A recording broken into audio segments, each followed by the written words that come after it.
aujourd'hui on se retrouve pour une nouvelle vidéo qui sera le book haul du mois de novembre.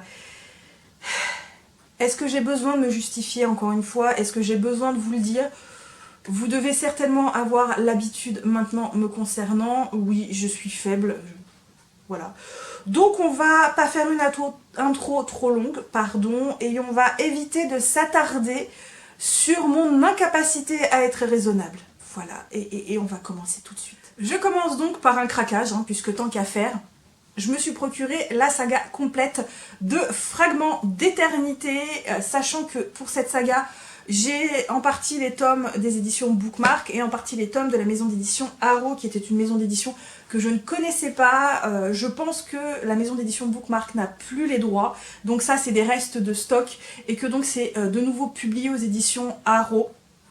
Donc moi j'ai voilà, les deux maisons d'édition.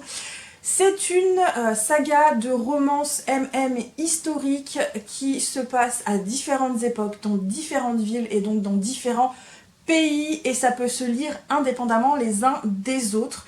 Et j'étais incapable de choisir quel tome commencer, donc je me suis dit tant qu'à faire, prends les 4. Voilà. Donc j'ai pris les 4. Bref, ça se compose de Londres 1946, donc là aux éditions Arrow, de New York 1954 aux éditions Bookmark, toujours aux éditions Bookmark Amsterdam 1732 et de nouveau aux éditions Arrow, donc Paris 1899, et j'ai oublié le nom de l'autrice qui est donc Séverine Mikan. Sachez que je n'ai entendu que du bien de cette saga, donc j'ai hâte de voir de quoi il en retourne, et j'espère ne pas être déçue parce que comme j'ai acheté les 4 tomes, ça a intérêt à me plaire quoi. Celui-ci je l'ai déjà chroniqué dans mon bilan du mois de novembre, puisque je l'ai acheté au mois de novembre, je l'ai lu au mois de novembre. Il s'agit du voyage de Shuna d'Hayao Miyazaki aux éditions Sarbacane. C'est un roman graphique qui était absolument de toute beauté. J'ai adoré l'histoire, j'ai adoré les graphiques. Vous connaissez mon amour des studios Ghibli et du coup de Miyazaki également. Évidemment, c'était un achat indispensable. Et pour les fans, franchement, allez-y, foncez, ça en vaut vraiment la peine. Il est vraiment génial. Pareil, un graphique que je me suis procuré au mois de novembre, que j'ai déjà lu, donc que j'ai déjà chroniqué dans mon bilan du mois de novembre. Il s'agit du 3e et dernier tome des Artilleuses, donc ici Le Secret de l'Elfe de Pierre Pével et de Willem aux éditions Dracou. Donc ça se passe dans le même univers que la trilogie du Paris des Merveilles écrite par Pierre Pével, que j'avais énormément aimé. D'ailleurs j'aime cet univers d'amour, je me procure petit à petit tout ce qu'il y a en lien en fait décrit dans cet univers, parce qu'il y a beaucoup de choses de cet univers, et franchement les Artilleuses c'était trop bien. Je vous conseille très fortement si vous êtes fan de l'univers du Paris des Merveilles, parce que cette trilogie en vaut vraiment la peine.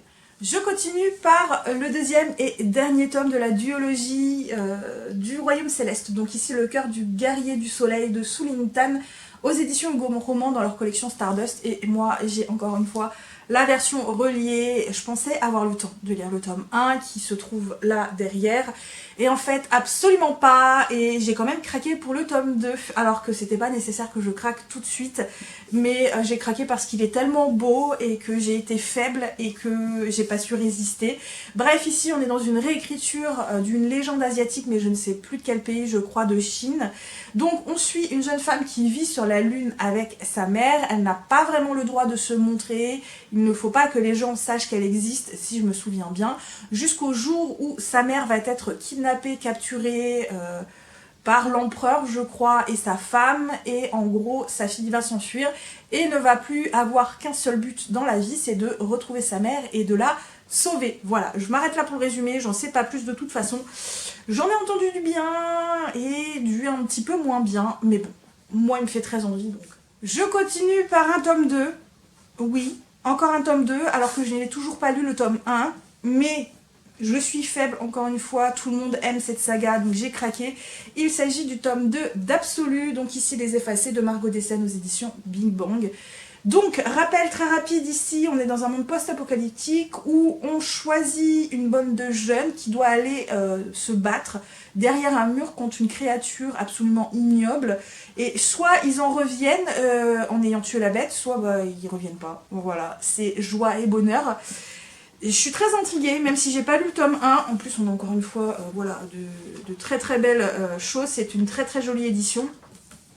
Donc on suit toute cette bande de jeunes, j'en ai entendu que du bien. Ma collègue n'arrête pas de me dire « Émilie, quand est-ce que tu liras les 2 premiers tomes parce qu'il faut que tu les lises, c'est trop bien. » Oui, je vais les lire. Quand je ne sais pas, mais je vais les lire. Voilà, bref, j'ai encore craqué alors que j'en avais pas besoin tout de suite. Hein. Un cadeau d'anniversaire un petit peu en retard avec le 2e tome des Voyageurs. Donc ici, Libération de Becky Chambers aux éditions de La Talente. Voilà, encore une trop belle édition. Il ne me manquait plus que ce tome-là pour compléter la collection dans cette édition trop jolie, sachant que j'ai adoré le tome 1, qu'il faut absolument que je lise le tome 2 parce que voilà, c'était vraiment un moment feel good qui fait du bien au moral. C'est de la science-fiction, c'est du space opéra, mais en même temps c'est plus que ça, il n'y a pas de grandes aventures, c'est pas un truc où il faut sauver le monde, c'est vraiment du feel good. Voilà, ça fait du bien. Et ça change également, c'est assez original, ça change de ce que j'ai l'habitude de lire, et bah, c'est du Becky Chambers, et pour l'instant de ce que j'ai lu d'elle, j'en suis absolument fan, donc voilà. Parce que j'étais très curieuse, qu'il a l'air vraiment assez sympa, ça a l'air d'être une espèce de thriller assez sombre, assez noir. Il s'agit du 1er tome de la saga de Sanctify, et c'est un manga chinois, il me semble, c'est publié chez Taifu Comics, et donc je crois que les noms d'auteurs c'est ça, c'est eux, donc Xing Xing Peng. Ça me paraît être un nom normal.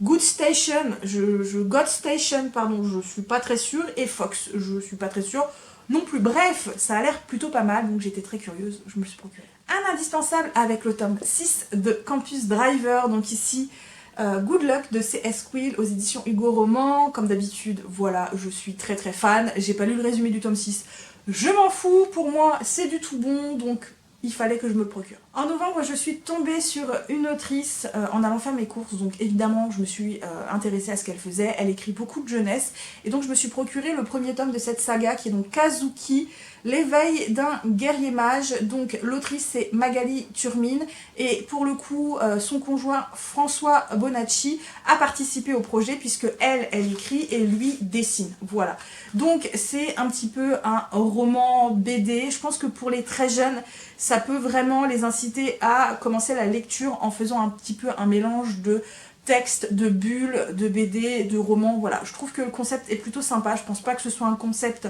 qui est vraiment innovant. Je pense que ça a déjà été fait, mais ça avait l'air sympa. On m'a également donné un roman historique qui est un petit peu fantastique. Il s'agit donc de L'écho de ton souvenir de Pamela Arstorn, voilà, aux éditions France Loisirs. Donc ici on va suivre 2 femmes dans 2 époques différentes qui vont avoir des interactions, je crois. Je crois que c'est une romance historique, j'en sais pas plus. À voir. Au mois de novembre, j'ai également craqué pour la saga des chroniques de Danny Mega O'Malley, donc les tomes 2, 3 et 4, sachant que c'est la suite directe des chroniques de Michaela Lane. J'ai la saga complète de Michaela Lane en format papier, une saga que je veux reprendre depuis le début et vraiment enchaîner.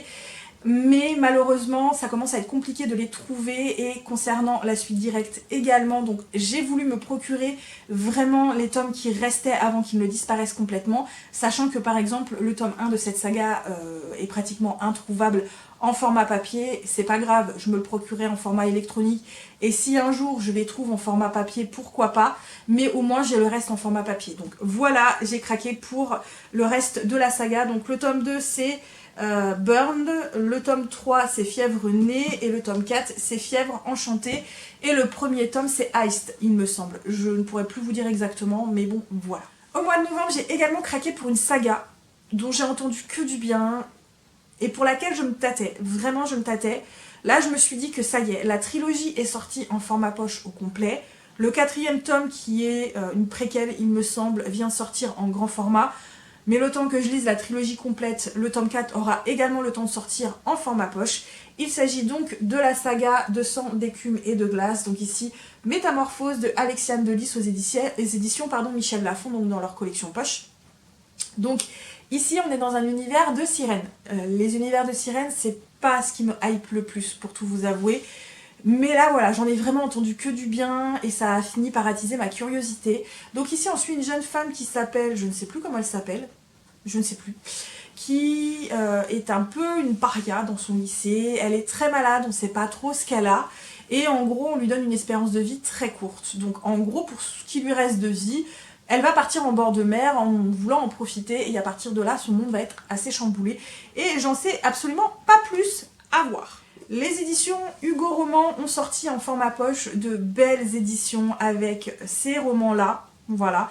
Donc j'ai craqué pour Bienvenue à Lafayette d'Océane Guénam, que j'ai lu. Donc je vous laisse aller voir mon bilan du mois de novembre, que je ne vais pas garder parce que j'ai pas trouvé ça fifou. C'était sympa, mais voilà, j'ai pas trouvé ça fifou, donc je vais pas le garder. Et j'ai également craqué pour celui-ci, qui est le premier tome de Off Campus, donc ici The Deal, de Elle Kennedy. C'est un roman qui me fait envie depuis très très longtemps. Je suis toujours très très curieuse. Là, je me suis dit, allez, l'édition est très très très jolie, avec un super joli jaspage.